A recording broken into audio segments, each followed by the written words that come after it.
Bismillahirrahmanirrahim. Dear students, today we are going to discuss another important technique, which is majorly the cyclic voltammetry. But before we starting the cyclic voltammetry, we have to know about the what is difference between potentiometric and amperometric method.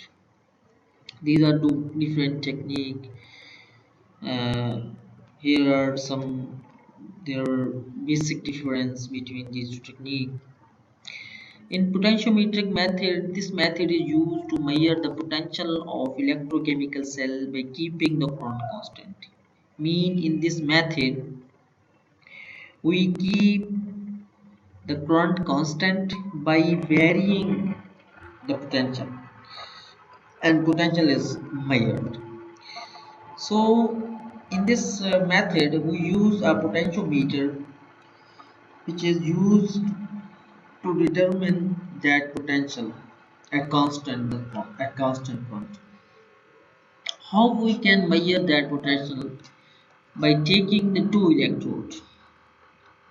As you know very well that we can measure the potential between any two electrodes. Uh, the the first electrode, the potential at of one electrode, which is called as working or indicator electrode, respond to an analyte activity to the other electrode. Mean our working electrode or indicator electrode is an electrode upon which we have deposited an analyte material.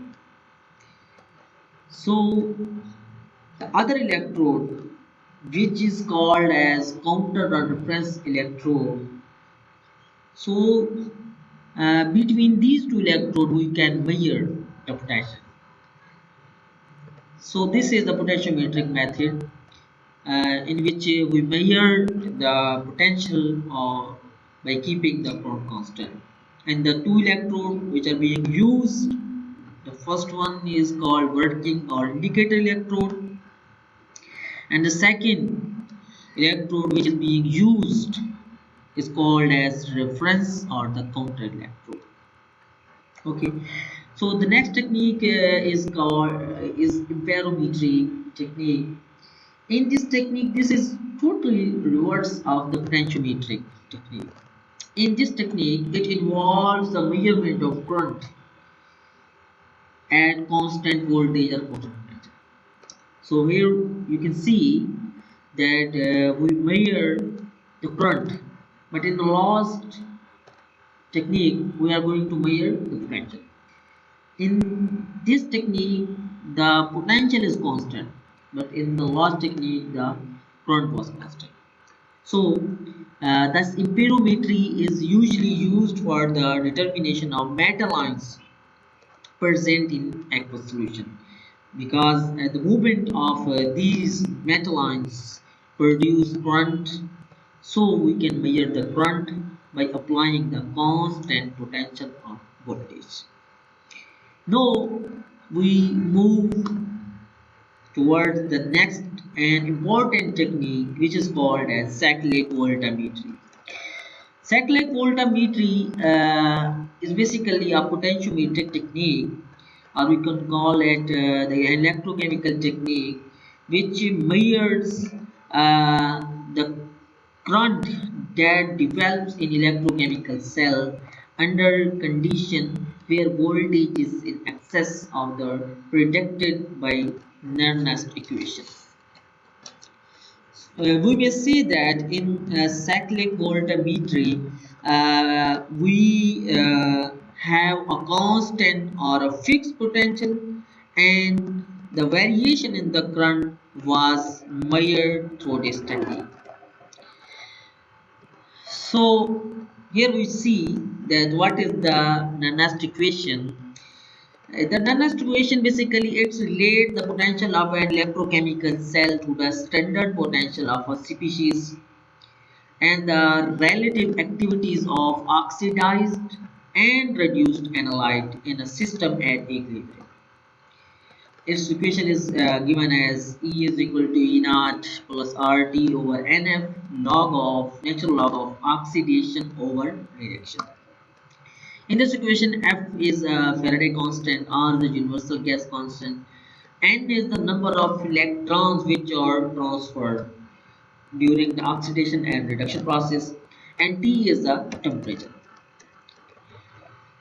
For example, we take a ferrocene conversion of a ferrocene into ferrocene. In application of an analyzed equation to the one electron reduction of Fc positive to Fc, the activities are replaced with their concentration and which are more experimentally accessible. Mean here the concentration is replaced by activities are replaced by their concentration of oxidation and reduction material, mean Fc positive and Fc concentration. Then we measure the potential of electrode. The standard potential is replaced with the formal potential E naught I, and N is set equal to 1 because there is a one electron uh, uh, which gained by Fc positive and converted into neutral Fc. So that's why the value of N is equal to 1.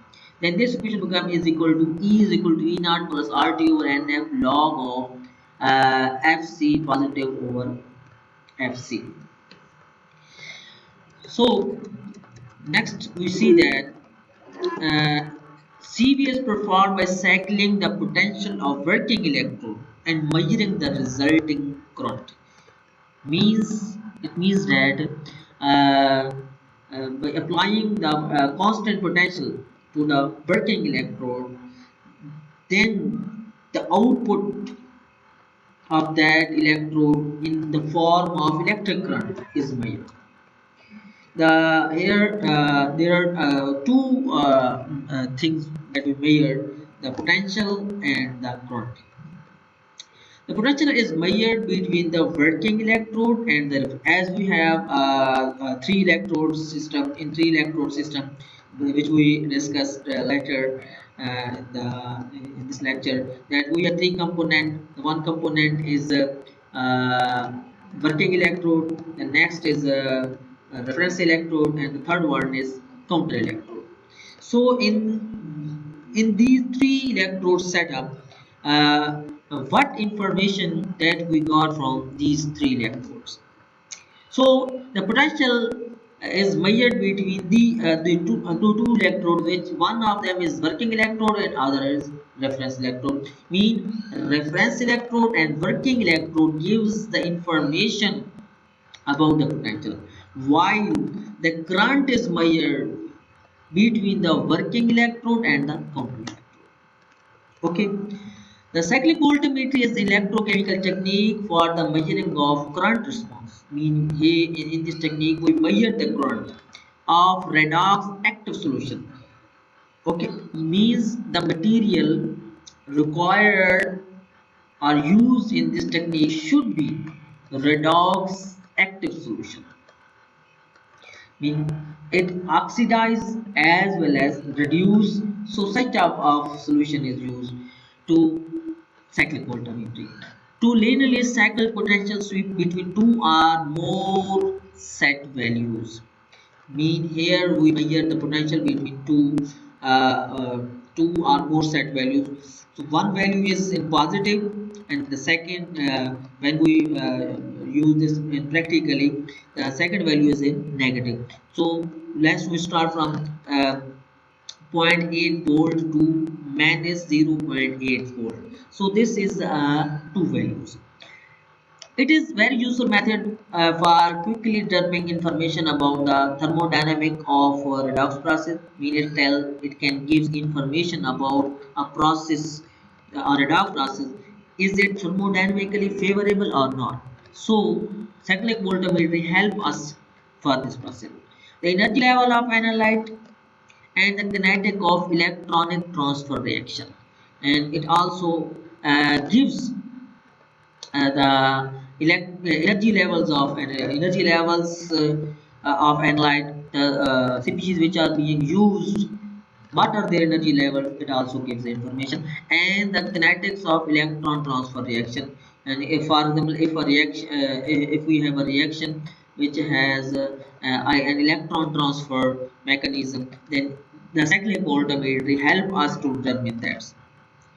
Like other voltammetric technique or methods, cyclic voltammetry uses three electrode system consisting of working electrode, as I have already told you. The first one is a working electrode, the second one is a reference electrode, and third one is the counter electrode. The use of these three electrode, usually the working electrode, mostly it is a platinum wire. It may change from experiment to experiment. The auxiliary are glassy carbon, nickel foam, or gold, etc. And the reference electrode is usually silver chloride, which is used along with the potentiostat instrument, which allows the accurate application of potential function and measurement of the resultant current. To perform the cyclic voltammetry, the electrolyte solution is first added to electrochemical cell. Here we have uh, a cell vessel, a glass vessel, in which we add, first of all, we add the electrolyte solution which is being analyzed, along with the reference solution and the three electrode. So we have the four things in that electrochemical cell: and electrolyte solution and the three electrodes, working, reference, and the counter electrode. Potential stress is then used to linearly sweep the potential between the working and the reference electrode until it reaches a persistent limit. So when we apply, when we start a potential state, it gives a graph between the current versus potential up to a limit, at which point it is a sweep back in opposite direction. So first of all, when we see uh, it's a voltammogram, first it increases to a limit and then it reverses back to their region. So this is in its principle. This process is repeated multiple times during a scheme. So if you have a single skin, then it gives a single plot, and if you have a number of, if you increase the number of skins more, then it gives more values. And changing the current between the working and the counter probes is measured by the device in real time. The result is a characteristic duck shaped plot known as cyclic voltagram. So the graph which is obtained during cyclic voltammetry is a shape of just like a duck, and this graph is also known as cyclic voltammogram. Here you can see that what is the shape of cyclic voltammogram. So here you can see this is a duck shape. Okay, and at x-axis we take potential, and y-axis we take a current, and uh, such type of graph is obtained.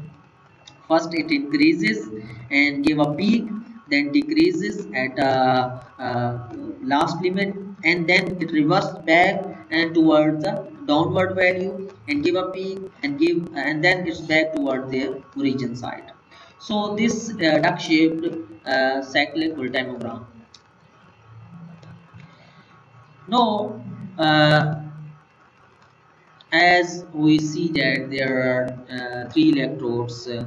The first one is uh, working electrode, the second one is a counter electrode, and third one is a reference electrode. So here we discuss them turn by turn, that how we choose these electrodes, and how we can maintain them in a cell. So here we can see